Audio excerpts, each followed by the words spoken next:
Shalom bana nzambe bisika nyonso bozali vraiment nazane sengo ya koya lisusu liboso na bino pona kote ya bino sango malamu ya Yesu Masia.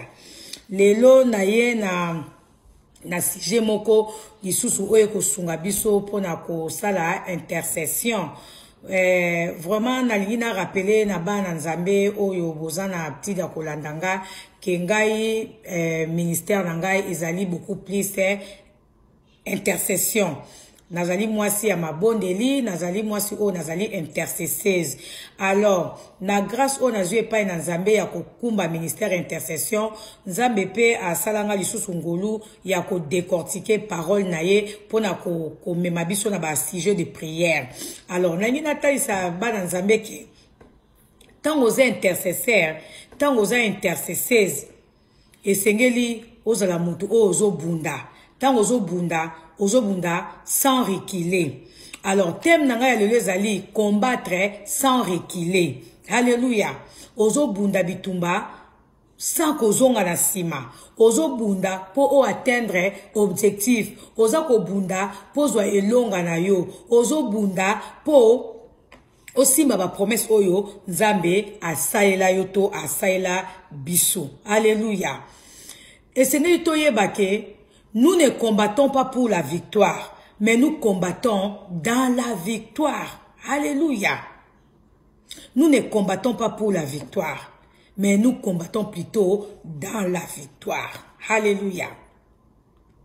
Biso ba nzambe, biso batu oyo nzambe atia eloko moto na kati ba vie na biso esengeli toyeba ke nous sommes encerclés par des ennemis. Alléluia. Nous sommes encerclés par des gens qui nous veulent du mal. Alléluia. Mais esengeli toyeba ke quel que soit ba obstacle, quel que soit ba opposition, alléluia, nous atteindrons notre but. Alléluia. Nous toucherons à nos promesses. Alléluia. Quel que soit bitumba. Pourquoi? Parce que essayer na biso to combattre sans reculer. Ce qui yo koute na bitumba et ko zongi na sima, moyen o atteindre bit na yo ezate, moyen o atteindre ma promesse oyo nzambe asai na bomo na yo e ko zalate. Ya wana yo mutu oyo zali engagé na kati ya bitumba molimo, esengeli ozala pe accompagner na batu oyo bako sunga yo o atteindre bit na yo. Ozala compagnie na batu oyo bako sunga yo po o toucher na ba promesse na yo. Alléluia. Alléluia. Il ne faut pas que tous allons accompagner par des gens qui se fatiguent. Alléluia. Mais tous allons plutôt accompagner na batu oyo baza dynamique, na batu o balobi ke nous nous engageons pour le combat, nous nous engageons pour la victoire. Alléluia. Nalingi to kota na lisolo moko ya David. Biso soyebi solo ya David. David azalaki un grand combattant. David azalaki guerrier moko oyo ke azonga ki simate. David abundaki bitumba. Pe bibesi biso ezana bitumba moko te oyo David a échoué ki nango. Alonga ki na bitumba parce que atiaki objectif kati na yeke azako combattre sans reculer. Azonga ki simate malgré obstacle, malgré opposition, a continuer ki na bitumba na ye. Alléluia. Ezana histoire moko na kati na Bible tokomona David. Alléluia. Biso toyebi David azaki mutu oyo abunda ki pona Saoul, abunda ki pona elonga Saoul, atiaki donc makasi na ye pona Saoul alonga. Pe Saoul azali ko longa. Mais kuma ki na moment moko batu bakoma ki kokumisa David na place ya kokumisa Saoul. Saoul akota ki zuwa, akoma ki na zuwa envers pardonnani David. Pourquoi? Parce que yenda zaki mokonzi. Et sengela ki pona na Saoul ton David azobunda pona ye elonga wana ezonga to gloire wana ezonga epa ya Saoul. Mais batu na place ba yembela Saoul bakoma iko yembela David.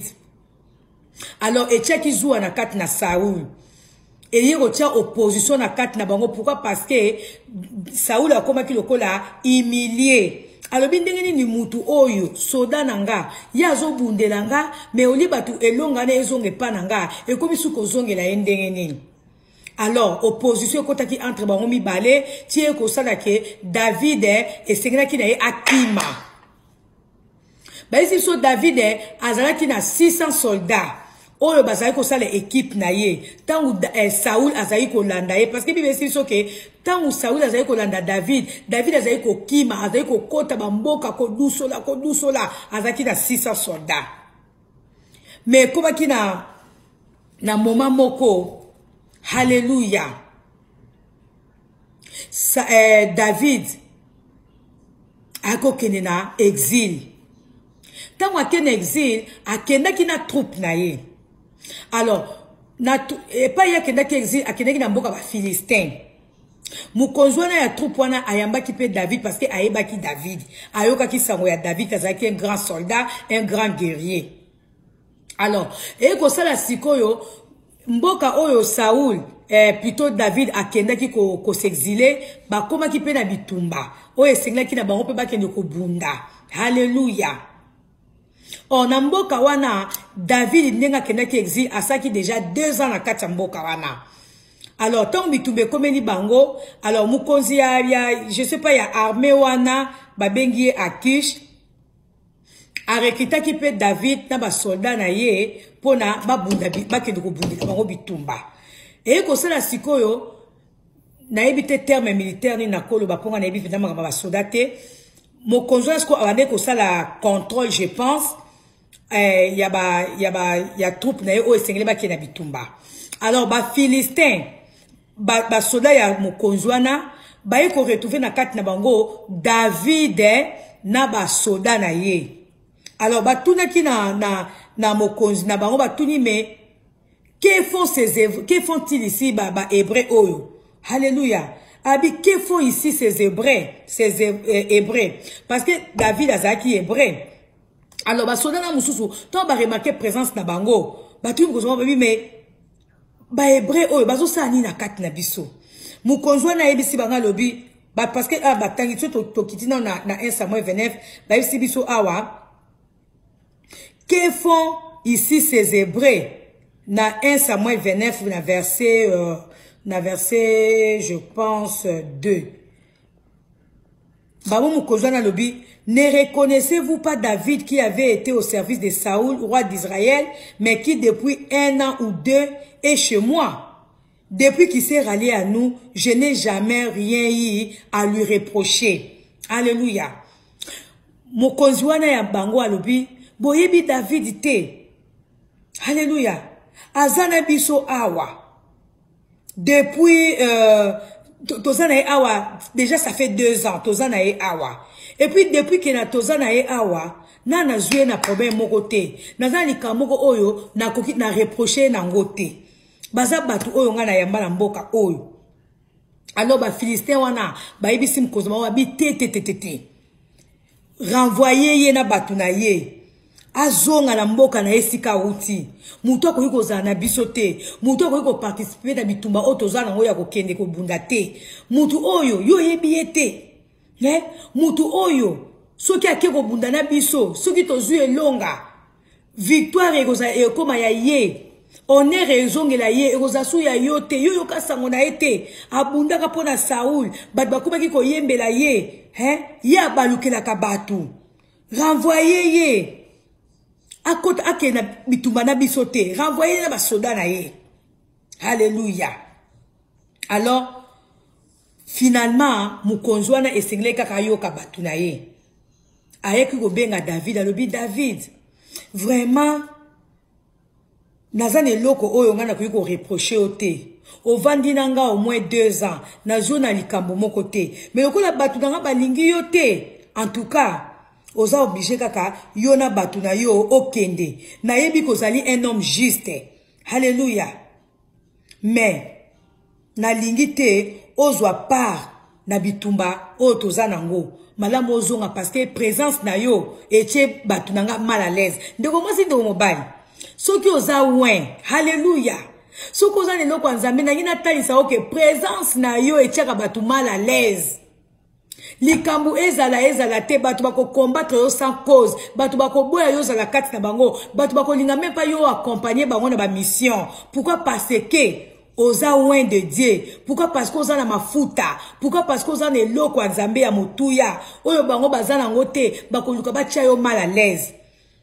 David mokonzi wana reconnaître en lui eloko moko ya mabete mokonzi wana ya ba Philistin asepelaki na présence à David mais bato oyo esengaki bakende kobunda bituma na David basepelaki na présence na ye te bayebaki ke soki bakenda bango effectivement bakolonga David mtengaza na amemela bango victoire mais par jalousie balobi soki tokenda muto na bitumba bato tant tokolonga effectivement tokolonga po yaza makasi tokolonga parce que yaza loin mais bako bosa na ke biso to bunda kipe mukonzi na biso bako yeba susu ete oneno se kozongela David malamu muto ake na biso te ndeko mosi ndo mobali mbala mingi batu baboya kayo na mission mbala mingi batu baboya kayo accompagner bon parce que ba yeboza na onction moko na kati na yo David ba yeko boya ye haleluya.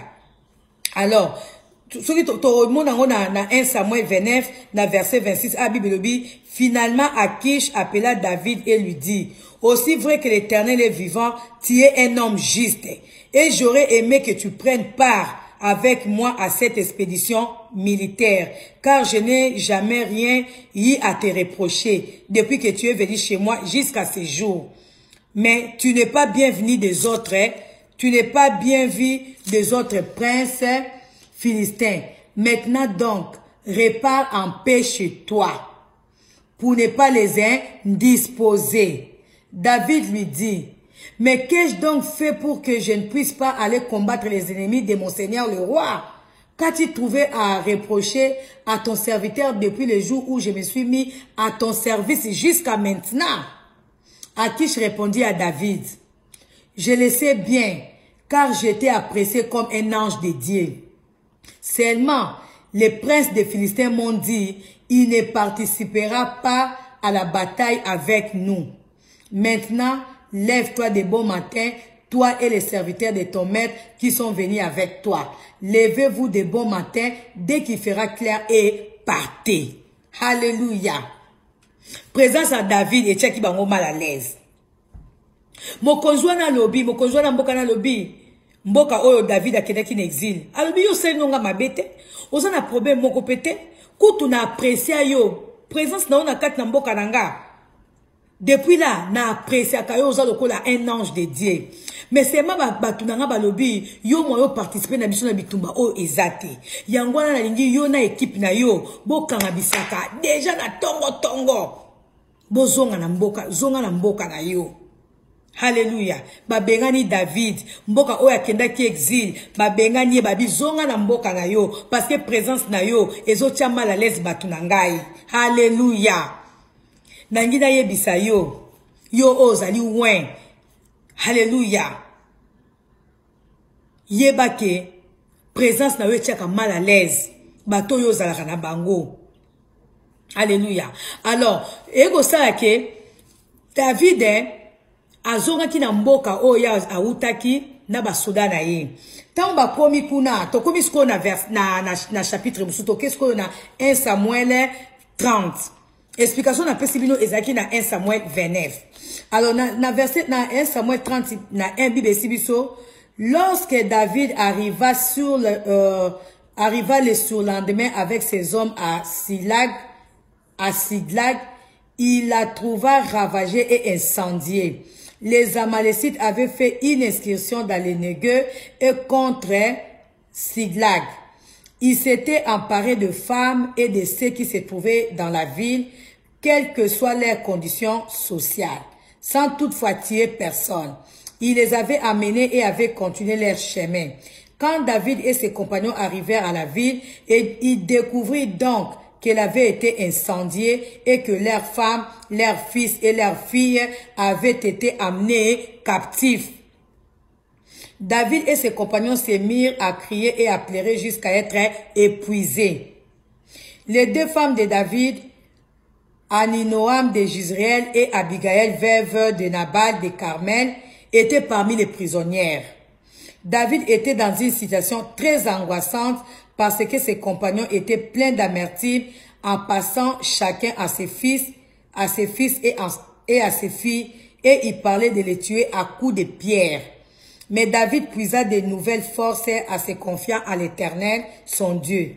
Il demanda au prêtre Abiatar, fils d'Ahimelech, d'apporter l'éphod servant à consulter l'Éternel. Abiatar les lui présenta. David interrogea l'Éternel en lui demandant, dois-je poursuivre cette bande? Dois-je poursuivre cette bande? Parviendrai-je à les rattraper? Et l'Éternel lui répondit, poursuis-les, car tu vas les rattraper et tout récupérer. David s'est mis en route avec ses 600 hommes. Ils parviennent au torrent de Bessor et certains s'arrêtèrent là. David continua la poursuite avec 400 hommes. Les 200 hommes, trop fatigués pour traverser le torrent de Bessor, restèrent sur place. Alléluia. Tomoni biso nyoso awake, David tomba renvoyé à son namboka, parce que avant akene exil, namboka oyo akeda ki wana ba Philistin, auta ki déjà kozala namboka moko boye babengi yango bakomba o makasi soki Siglag. Et sika wapi asala ki comme ezaki et comme ki lokola village nae et comme ki lokola mboka nae oyo ye a zwaki comme possession tangu akimaki Saoul. Alors yena ba soda na ye na basi na ye na basi ba soda na ye na bana na ye na ba biloko na bango bazali kovanda na Siglag. Mais et comment ki na moment moko susu batika ki Siglag wana bakenda ki ko se réfugier wapi na ba Philistin wana et pas wapi ba voyer bango. Alors tant ba boyi bango David na ba soda na ye bazaki obligé bazonga na Siglag et c'est ka bango bazwa ki possession parce que balongo na mboka o bavandaka na Saoul.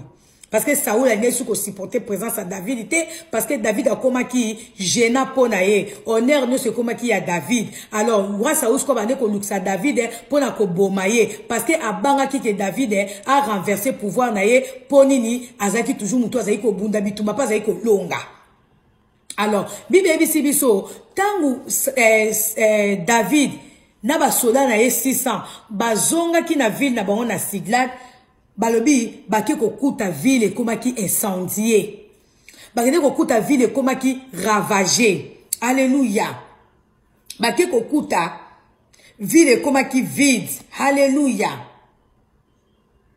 Baki kokuta ke banguna bayaki kokote la bango, bapiye bango, bazui basi na bango, bazui bana na bango. Alléluia, bakima ki na bango. Alléluia.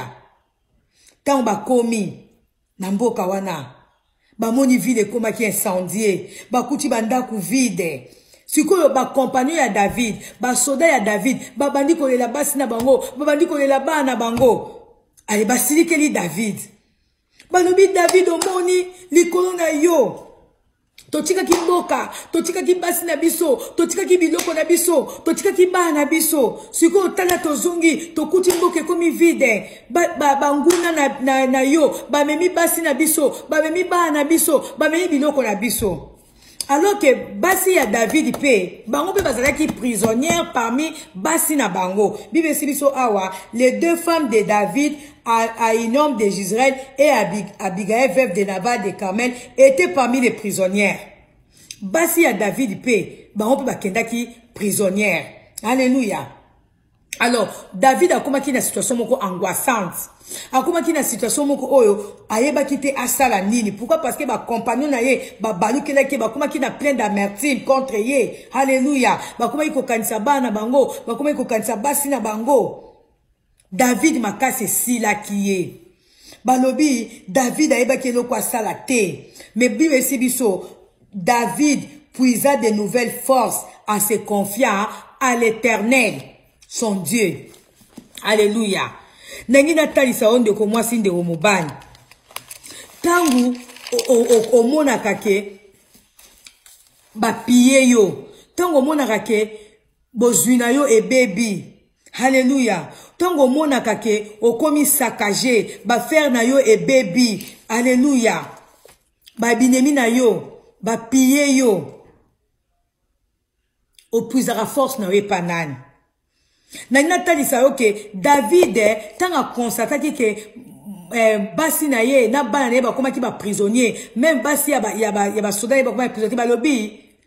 Na kati ya situation angoissante akomaki nango, mais apuisa ki force na ye, ba nouvelle force na ye et pas nzambe. Alléluia. Alléluia. Ndeko mwasi ndeko mobani. Ba vie na biso peza saccagé, ba vie na biso peza pillé, ba vie na biso. Alléluia. Eza saccagé par nos ennemis. Banguna na biso, bazo saccagé bozu na biso, banguna na biso, bazo ko saccagé ba finance na biso.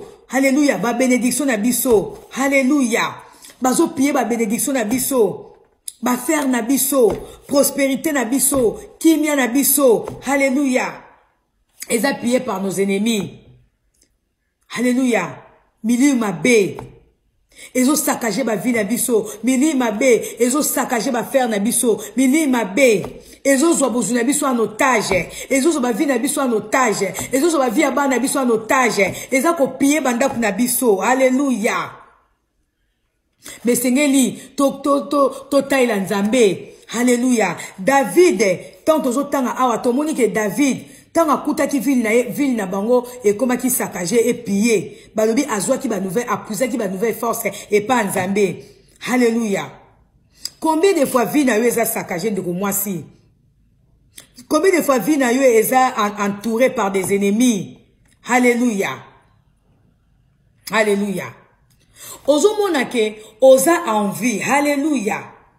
Mais finance na yo et baby sami, ba bénédiction na yo et baby sami, finance ba faire na yo, oh nyo sezaki ya yo comme bénédiction, banguna milieu mabe et baby si, mais oza revivre. Alléluia. Alléluia. David, basi na ye bakomaki ba prisonnière. Alléluia. Mais ba lele la kinzambe, ba crier ke pa nzambe, ba considérer kinzambe. Yo tango ba bozui na yo ebebaka. Tango ba faire na yo ebebaka. O raisonnaka nini, o sanaka ndenge nini. Parce que a to moni ke David tango makambu na ye bakuti ville ezaki incendié. Tango ba moni bana na bango, na ba famille na bango, ba faire na bango, nyonso banguna bakima kinango bakanga kinango bakenda kinango. Ba bisi so David abenga ki prêtre Abiatar. Aya na ephod. Na tango akala ba prophète na nzambe bazali ko consulter nzambe na ebite na be fod besogeza je sais pas be fod na ko limbo la ngweza ndenge nini. Alléluia. Zeke je pense aba balobi abenga ki prêtre comment Abiatar ayaki na ephod ayaki na zeke abeta po atuna nzambe parce que azwa ki décision ya kolanda. Ndeko mwasi ndo mobani. Yo tango kutanaka na ba faire na yo e baby. Tango kutanaka ba bénédiction na yo bafoué. Tango kutanaka na finance na yo par terre. Osaka nini? Okanga babo. Olandaka ngo te na molimo. Po bundela ngo, po récupérer ngo. Satan na ba démon na ye, ba koti na vie na yo, ba baby si bozui na yo, ba baby si ba bénédiction na yo, ba kangi ba finance na yo, ba kangi élévation na yo, ba kangi ba promotion na yo, ba kangi libaya na yo. Kotika na main croisée te, kene na bitumba, combattre sans reculer, kozonga simate, landa yango tu atteindre ngo o récupérer ngo. Parce que David a comprenait que banguna na ye o baki ko piller ville na ye bayiba ki babiloko bayiba ki bakenda ki na bana bango na captif na basi balobi abenga ki prêtre aye na efok abeta zeki atuna soki akoki ko landa bango pe alonga. Mais na lina so que bitumba na so yo avant kota nango esengeli otuna na volonté nzambe otuna nzambe. Parce que ah tomoni David, alléluia, aye ko tuna nza atu aye bisi na prêtre wana Abiatar abeta zeke atuna. Après ça que David interrogea l'Éternel en lui demandant, dois-je poursuivre cette bande? Parviendrai-je à les rattraper? David a tout nzambe. Est-ce que na koki ko landa banja benemi wana o ba yeko pie mboka nanga na ko landa bato o ba yeko pie finance nanga na ko landa bato o ba yeko ko bloquer makam nanga. Est-ce que ce que na landi ba on a ko récupérer ango nzamba bisi David alobi oui landa oko récupérer ango ndeko mwasi ndeko mobali na pokwa na lelo na ebite soki bozana moi to na tongo nzamba zo yebisa yo kota na bitumba molimo landa finance na yo landa libala na yo landa elevation na yo landa ba voyage na yo landa oyo nyonso monguna ayebaki na kokanga na vie na yo landa oyo nyonso monguna ayebaki na kopie na kati na ndako na yo. Éducation ya bana yo monguna zo bebisa landa ngo na prière peut récupérer yango. Alléluia. Promotion na yo, promotion mobile na yo landa ngo na za na prière peut o récupérer ngo nom de Jésus-Christ. Alléluia. David alanda ki yena troupe na ye mais c'est maintenant ozo kota na bitumba tango komi na situation moko désespéré tango komi na situation moko angoissante tika na yebisa yo esengeli oza la compagnie na ba homme fort oza la compagnie na bato bazana foi oza la compagnie na bato ba lembakate. Il faut pas oza la compagnie par des hommes qui se fatiguent. Alléluia. Ah tomoni David azalaki accompagné na 600 hommes na ye wana menanzela tomba bandiko landa bozui na bango tomba bandiko landa ba bien na bango tomba bandiko landa basi na bango. Alléluia. 200 hommes batika ki sur place bakoma ki fatigué bakoka ki lisusu te. Alléluia. A continuer ki nzela na 400 soldats et pourtant bazalaki 600 au départ. Ndeko mwasi ndo mobile tango kota na bitumba molimo linga ozala entouré na bato bazana foi linga ozala entouré na bato bako accompagner yo linga ozala bato o bako lendisa na bitumba linga ozala accompagner na bato oyo bako le bantuka tozo kenena yo ensemble pour te récupérer finance pour te récupérer bénédiction pour te kozala accompagner na bato o ba se fatigaka te bato bazaka désespéré te. Bible sibiso David s'est mis en route avec ses 600 hommes. Ils parvinrent au torrent des Bessor et certains s'arrêtèrent là. David continua la poursuite avec 400 hommes. Les 200 autres, trop fatigués pour traverser le torrent. Alléluia. Tant yo lingara okene na ngambu ya vina yo. Ozaka accompagner na banane. Soza na batuba o bazana foite. Alléluia. Oko risquer au perdre. Lingo za la compagnie na batu oyo ba lendi sama na foi batu oyo baza na conscience que non ndenge tozo senga nzambe loko oyo ndenge to s'engager na bataille oyo ndenge to s'engager na objectif oyo et sengeli to atteindre ngo koza la accompagner na batu ba se fatigaka te koza la compagnie na batu ba désespéraka te koza la compagnie na batu oyo ba lembaka te ba koka ko bondela te ezana makambo mususu ezana ba sujet mususu tongo bandi ko bondela nzambe il faut bondela ti au recevoir. Mais la batu mususu a robanda prière titi ah likambo yo pe bana bande ko bonde la pona ngo ah na ume na sujet oyo 2 ans 3 ans na omona na ngelo côté na tiki nanga. Mais la mutu mususu kaka même sujet wana alobinga na kolemba te tina atteindre objectif nangai tina atteindre but nanga tina toucher na promesse nangai a ko continuer a ko combattre sans reculer. Awa David bat soldat 200 batika qui sur place pourquoi parce que bakoka qui sous ko continuer te. Alléluia. Oh na yoki onction ko quitter langa. Oh nzamba za bien. Ndeko mwasi ndeko mobile. Esengeli olanda ba bénédiction na yo na molimo. Oh nyoso monguna ozana kimete na kati ya libana na yo ndeko. Monguna ye na kati ya foyer na yo ayeko tia compréhension na kati ya foyer na yo ayeko tia zizani na kati ya foyer na yo ayeko tia mes attentes na kati ya foyer na yo landa harmonie conjugale na kati na prière. Mobile na koma mutu likolo mobile na koma mutu libanda ko désespéré te. Linga bato bazan balendisema na foi linga ozala accompagner na bato o balendisema na foi bato ba ko soutenir yo na ba prière jusqu'à ce que o récupérer mobile na yo comme mari égaré na za na prière ko lembate ti azongela ona kati na ndako. Alléluia. Bible sibiso David a continué qui na 400 soldats o ba landa ki o ba se plaire ko landa ye. Alléluia. Nous sommes nous aussi dans la situation angoissante. Alléluia. Alléluia. Nous sommes dans une situation angoissante. Au salara nini. Tout nzambe, loba nzambe, finance nanga oye baby na sa nini. Nazana kimia te na ndaka libana na ngana sala nini. Nzamba koyebisa yo. Ko désespéré te tia elike pa na ngai, continuer na kolukelongi na ngai, na komimonisa na vie na yo. Hallelujah. Ah ba esi biso ba soda ya David. Ba kuma ko penser na ba na bango, ba kuma ko penser na basi na bango. David a kuma ki na situation moko angoissante. Hallelujah. Ton argent est bloqué. Hallelujah. Tu ne sais pas payer tes loyers. Alléluia. Minerva là-bas n'est comme il passe. Alléluia. Mais na Seigneur au puiser ba nouvelle force et pas Nzambe.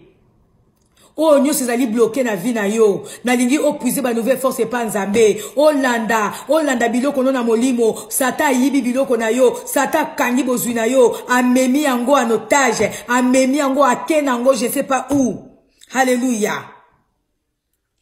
Kangama na Nzambe, luke ya Nzambe, peut récupérer kota na molimo, landa biloko na molimo, récupérer en nom de Jésus-Christ. Alléluia. Soki tokei na verset 16. Alléluia. Soki tokei tozakara na 1 Samuel 30, tokei sko na verset 16, tomo na ndenge nini David a récupéré ki bozuana oyo banguna na yeba ki ko botula. Babi sipso awa, il guida 1 Samuel 30 verset 7 baby, il guida donc David jusqu'aux Amalécites, qui trouvèrent éparpillés sur toute la contrée en train de manger, de boire et de danser à cause de l'énorme butin qu'ils avaient rapporté du pays des Philistins et de celui de Juda. David les attaqua à l'aube et les battit jusqu'au lendemain soir. Aucun d'eux ne lui échappa, excepté 400 jeunes gens qui réussirent à fuir sur des chameaux. David récupéra tout ce que les Amalécites avaient pris. Alléluia. Bien. Alléluia. Bible Sibiso, David récupéra tout ce que les Amalécites avaient pris. Il délivra ainsi ces deux femmes. Personne ne manqua à l'appel, ni petit, ni grand, ni fils, ni fille. Ils trouvèrent également tous les butins qui leur avaient été enlevés. Alléluia. David ramena tout. Il s'empara aussi de tous les gros et les menus bétails. Ceux qui marchaient en tête de ces troupeaux disaient, voilà les butins de David. Alléluia. David revint vers les 200 hommes qui avaient été trop fatigués pour les suivre et qui étaient restés au torrent de Bessor. Ils vinrent au devant de David et de ceux qui l'accompagnaient. David s'approcha d'eux et les salua. À ce moment, un groupe de vauriens et de mauvais sujets qui avaient accompagné David se mirent à dire, puisqu'ils ne sont pas venus avec nous, on leur donnera rien du butin que nous avons récupéré, sauf leurs femmes et leurs enfants. Alléluia. Nzambaza bien. Bible biso, David a récupéré ki biloko nyonso. Même ata batu oyo batikala ki bakokaki kokende bitumbana David te. Bible biso, tangu David akendaki a récupéré ki nyonso, a récupéré ki na bato na 400 omo ba compagnie qui ba récupérer bilo na bango na bato batika ki bakoka ki bitumba te bakoka ko landa te David azwa ki bilo na bango siko les 400 soldats oyo ba compagnie ki David ba ebisi David tant bazonga ki et pas ba kena ko kuta les 200 oyo batika ki sur place ba vorien na kata mo ba lobi David bango batika la ki bango ba kenda ki na bisote ba kozwe lokote. Parce que kuna tamba kena ko bunda. David a récupéré ki biloko oya bango ba piyaki o bango ba memaki bazwaki lisusu na ba biloko na bango lisusu. Alléluia. Alléluia. Na o bango ba kutaki kuna bazwaki nyonso. Sikoyo basoda na balobi David bango ba yaki na biso bitumba te bako zwate to pesa bango kaka basi na bango mais les restes bozwi mususu o biso to zwi kuna bango bako zwate. Alléluia. Les personnes vont comprendre, comprendre. C'est-à-dire quoi? Tant yo koti na bitumba, tant yo za accompagné par des hommes de foi, batu oya foi, ba sungi yo, boko ta bitumba, bonde la nzambe, pona sije moko songolo, to pona makambo moko songolo, to pona ba bitumba ozo le karango. Yeba ke nzamba ko pesa o victoire, oko récupérer ba biloko na o yo baby sata baby sa, oko récupérer bo zuina yo, oko récupérer ba bénédiction na yo, mais yeba ke non seulement on peut récupérer biloko o monguna a memaki, non seulement on peut récupérer biloko o monguna bebisaki, mais alors, alléluia. Alléluia. On peut récupérer les sous. Na oyo. On peut kuta na kawana. Alléluia. Tant sous yozo bonde la nzambe pona libala. Tant sozo bonde la nzambe pona mbongo, tant sozo bonde la nzambe na ebite soki pona sijeni songolo. Mais lokola yo o se montré makasi, o se montré dynamique. Alléluia, o faillir te na bitumba na yo, o faillir na foi na ote, o continuer ko luka nzambe, o reculer te. Na be prevo za ngoto na bitumbo za nango, yeba ke nzamba ko pesa yo o yo sengi, pe akopesa ona o yo lisusu yo sengi te. Benet eloko yozo lukapa nzambe nzamba ko pesa yo ango pe akobakisila ona oyo sengi te. Pourquoi? Parce que oza dynamique na kati ya komba na yo. Hallelujah.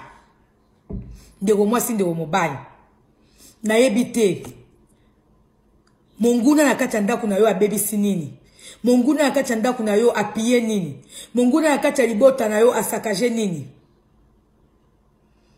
Hallelujah. Thème nanga lelo ezali combattre sans reculer. Combattre jusqu'à atteindre. Alléluia. L'objectif. Alléluia. To combattre, to atteindre l'objectif nabiso. To se laisser faire te, to abandonner te. David abandonna ki te, akenda ki ti na suka, alanda ki banguna, oba ki ko pienda ku ville na ye, oba ki ko incendier ville na ye, alanda ki bango, a récupérer ki basi na ye, parce que David a dit basi mbale, a récupérer ki susu na basi ba soldat na ye, a récupérer ki na ba biloko na bango oba mema ki. Alléluia. Azwa ki susu na oya kuta ki kuna. Combattre sans reculer. Yos intercesseurs, yos intercesseuses. Bible biso, to combattre sans reculer. To bunda pe to longa, to continuer na bitumba, quel que soit ba obstacle, quel que soit ba opposition. Alléluia. To continuer jusqu'à ce que to ne ko toucher na ba promesse na biso. O nzamba saela biso, o nzamba tchana kat na biso, makamno so ki to ko nzamba laka biso. Ata toza entouré na babinemi, ata toza en secret na banguna, ata banguna bazo bundisa biso, ata bat bazo tia so ba pot de banane, bat balingi biso to avancer te, bat balingi biso to bonga te, bat balingi biso to réussir te, biso to lemba te, to kondi na ko sala, to kondi na ko luka. Alléluia, ti to ko réussir. Parce que tozo zonga simate.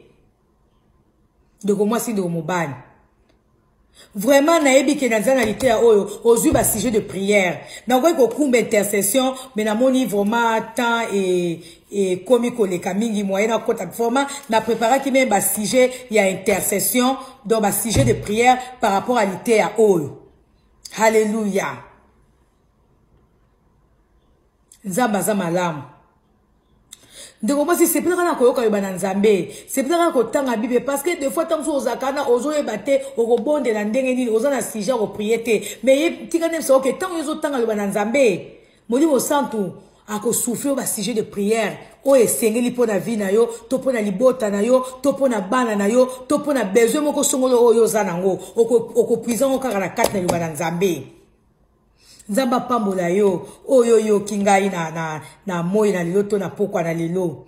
Vraiment je vous admire, bino bato bo landaka ngai, naza ko admirer bino, naza ko sepela na bino parce que bino pe bozo sepela na mateya o nzamba zo tia kacha munoko nanga. Tika ete kime na Yesu Masia. Eza la partage na bino. Hallelujah. Bo pambo ma, bino obo yoki loba oyo, bino obo kwa na liloba oyo. Alléluia. Zambe azana biso nyoso de tomunani na mbalasima. Amen. Bye.